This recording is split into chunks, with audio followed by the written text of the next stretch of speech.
What's happening, my beautiful people? My name is Mike LaBelle, and today, my friends, we're looking at FIFA 20. As many of you have most likely seen, I had the opportunity to play FIFA 20 and do the reveal at the FIFA E World Cup. And I know there's been many videos being uploaded reacting, talking about first impressions, what they see, what they don't see. Well, I actually played the game, so I'll be able to give you a little bit more insight. I've taken some notes, and I really want to open this video up to become more of a discussion board. If you have any questions regarding the new installment, drop those down below in the comments. And I do want to start off with a disclaimer. We don't know what build of the game was currently being played. In my opinion, I don't believe what we've seen up to this point is going to be the final build. Also, we are playing head-to-head FIFA, which is not Ultimate Team, and it's going to be a bit slower. There might be some differences, some changes when you're looking at Ultimate Team. You guys know that. I know that. Let's talk about the gameplay. If you see me looking over here, that's where my notes are, and the gameplay is going to be here. If you didn't see this live, we have Real Madrid, which is myself and Cacho. I'm going to be the yellow indicator if you're trying to figure out who's who. The guy doing too many extra skill moves will most likely be me. I didn't want to really take too much control over the game in terms of practicing skill moves everywhere on the pitch. Not in a 2v2, but I did get a ball roll, got a couple of drag backs off to get things underway. Both those skills looked responsive, felt responsive. They're going to be effective. I'm not sure where they're going to rank in the grand scheme of everything, but we have seen time and time again the importance of learning and mastering and being able to have both the ball roll and the drag back to go with the fake shot as well in your locker as go-to skill moves. And myself and Cacho are up against Cal Freezy and Mad HD Gamer. No surprises, all big members of the community. And I was looking forward to trying out a couple of the new transfers that Real Madrid have brought into the squad, into the starting 11. And we do get our first green timed finish inside the box. It is saved by Alisson. So does that mean that we're really going to have such clinical finishing? Are we going to see time shooting not become necessarily as important? Was that just a shot that was always going to be saved?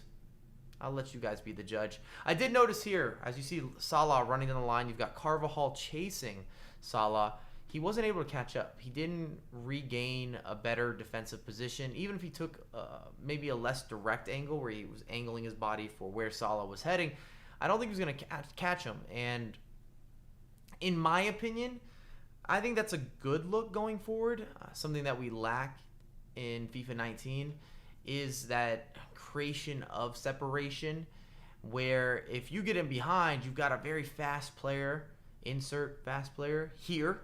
And even if it's a slower defender, they always seem to recover. They get a second chance. I know the commentator saying, or the line, you get a second bite of the cherry. And it feels like that happens far too often in FIFA 19. And I'd rather have players that have that paciness to them, that advantage of just being quicker. They need to get that advantage. They need to be able to utilize that as something they do better than other players on the pitch. And it also punishes mistakes, at least more defensive mistakes, if somebody gets loose and they have room to work with. You see a couple fake shots. I wouldn't say the fake shots look bad. I didn't maybe convert the fake shot that I wanted to. Also, or just a tad bit before this, we had a couple La Croquetas, but they weren't in succession. So it wasn't a back-to-back. I think I had 2 touches in between them. And I was also using Hazard, so it makes sense that he's able to pull those off. The La Croqueta, in my opinion, it's been slowed down a little bit. You're also going to see in this video a couple instances of skill move chaining and how it wasn't necessarily that effective. Your players lose the ball, at least if you're using the same skill time and time again. However, I do think the La Croqueta is still going to be very usable. I think it's going to have a certain level of effectiveness. And I don't necessarily see that as a bad thing going forward in this year's installment. The problem with the La Croqueta is that it was too quick, too easy to do, and that you could combine it with many La Croquetas in the way that just switch feed and just way too overpowered. And EA is known to implement new features that are typically a little bit on that overpowered side. And this is actually a defensive error from yours truly. I noticed chip through balls were different. Accuracy We saw a couple unforced errors with chip through balls, or you're going to see some of those. And the way that it locked on, I was defending as chasing back with the center back there, and I thought that I had a good angle for a 2-for-1 where I could either step or I could drop off. I was incorrect with that judgment. Thankfully, Origi, missed the 1v1. It's not a high-scoring affair. If you've seen this live, then you already know where it's going. And the general consensus, I would say, with FIFA 20 is that it's definitely a little bit slower. The way that the players collide, that system, has shifted a little bit. The way they put their bodies in between each other. And I'm not saying that's a good thing or a bad thing, but it definitely had a bit of a different feel.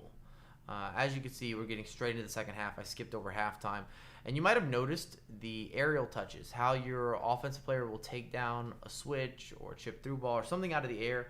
I like the way they lift their leg and kind of take it down. It's more realistic. It feels like a difference, like we've got a bit of a change. I wish that I had more of these finishing opportunities in this match. I didn't.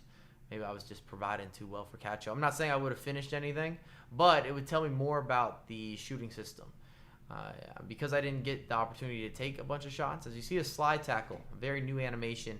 And this happened twice in our match, where if you capitalize on the slide tackle, the defensive player kept with it. So it wasn't just the slide, but he kept his leg with it. He tried to hold possession, try to retain possession after the slide tackle, which is good from a manual perspective. So if you get the ball, your player's not going to quit on it.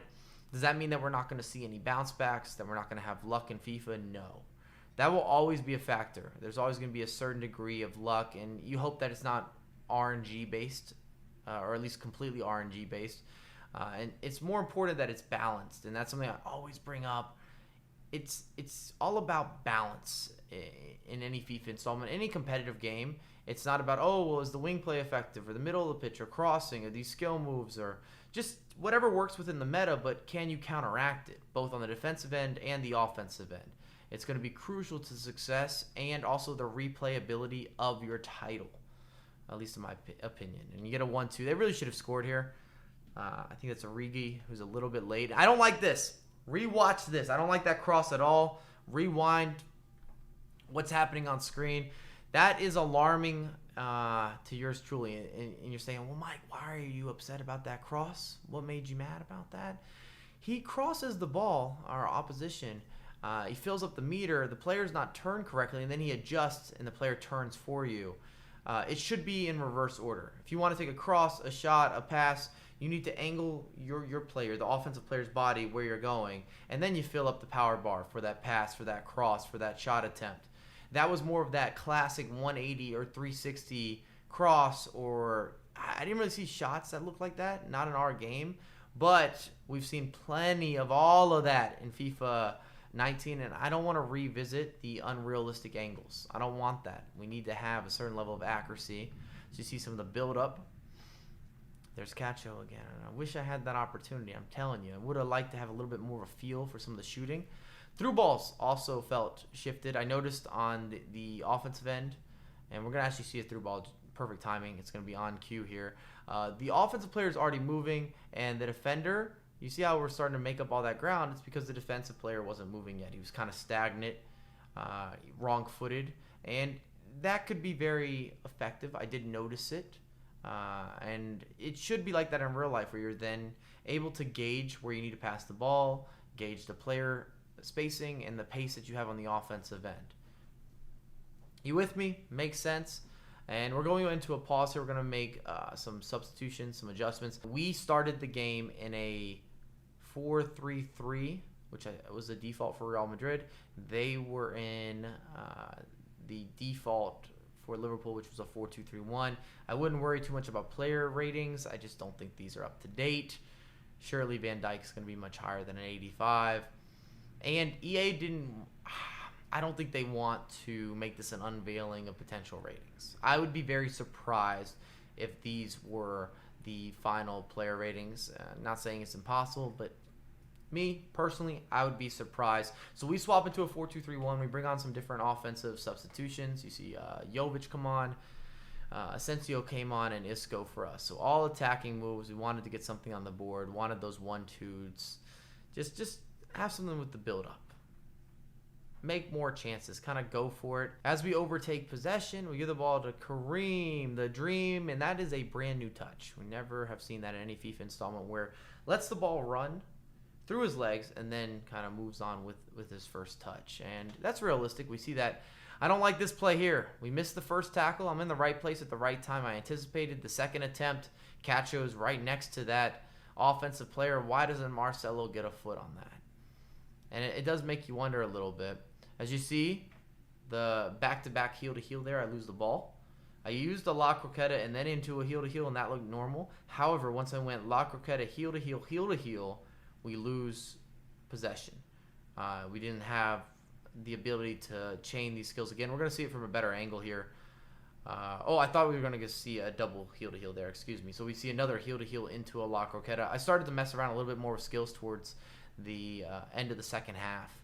Unfortunately, like I said, low scoring affair. You're not going to get a bunch of goals in this.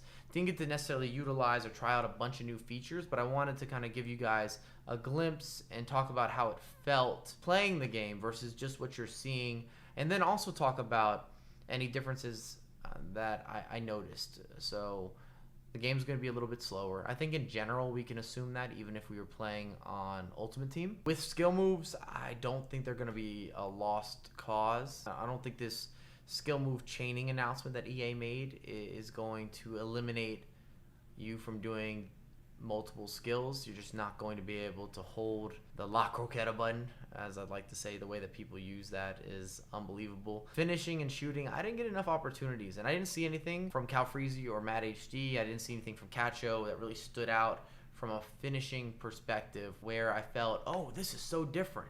This is very unique to this year's installment. But I'll get back to you guys in the comments. Let me know what you think, and I have a lot more content come for you ASAP. My friends wanting a week to end. Friday need an ending. Really can't tell where you ending up. Don't put me in your mentions.